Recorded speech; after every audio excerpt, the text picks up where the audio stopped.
So anyways, for today's video, at tayo nag-release dito dahil nanggaling dito sa Wawa Dam, Rodriguez Rizal. Hapon no linggo.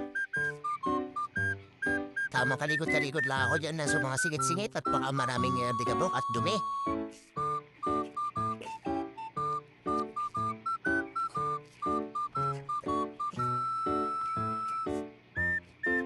Nandyan na tayo sa may kabilang side ng Harimbay.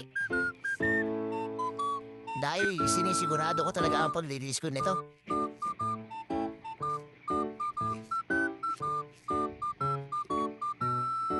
Yan, tamang washer na na yan. After nun, na yan na. Finished product natin. Sana naman kaya ang next ride natin ngayong linggo.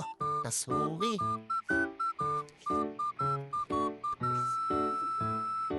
Sheesh.